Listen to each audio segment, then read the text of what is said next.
আসসালামু আলাইকুম প্রিয় দর্শক, একটি ভিডিও নিয়ে হাজির হয়েছি। ভিডিওটা সকলে না টেনে সম্পূর্ণ দেখতে থাকুন। ভিডিওটি লাইক, কমেন্ট, শেয়ার, সাবস্ক্রাইব করুন।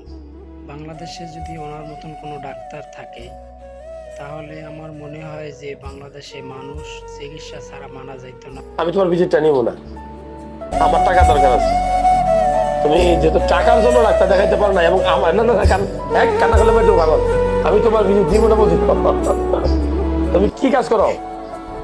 আমি বাড়িতে এমনি বাবার কৃষি কাজ আছে, কৃষি কাজ করি আর নামাজ পড়ে আর কিছু করি না।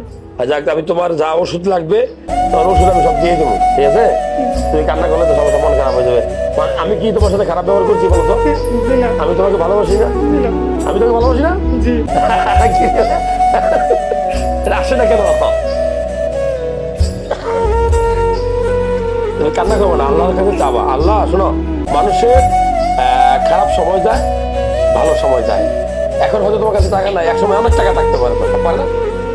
নাও, তোমার ভিজিট যেটা নেওয়া হয়েছিল আমি সেটা সাথে তোমাকে ফেরত দিচ্ছি। আর ওর দিয়ে আসো, ওর এখানে যদি কোনো পরীক্ষা নিয়ে লাগে 50% লেস দেবা। কত পার্সেন্ট? 50%। কোম্পানি বলবা যে 50% আমি দিচ্ছি। আর ওর যা ওষুধ লাগবে এখান থেকে তুমি সব ওষুধ দিয়ে দেবা।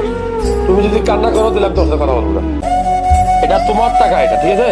আমি তোমার টাকাটা নিয়ে ভুল করছিলাম, আমি ভুল সংশোধন করছি, ঠিক আছে? আমি টাকাটা নিয়ে ভুল করছিলাম, আমি অনেকে ভুল সংশোধন করার সুযোগ দিয়েছি, আমি ভুল সংশোধন করছি। আমি অনেক রোগী ফ্রি থেকে আল্লাহর রহমতে আল্লাহ আমাকে ডাক্তার বানাইছে। 1 জন 2 জন 5 জন 10 জন 20 জন 50 জন টাকা না দিলে আমার হয়তো আরো 2 গুণ 3 গুণ টাকা চলে আসবে অন্যভাবে।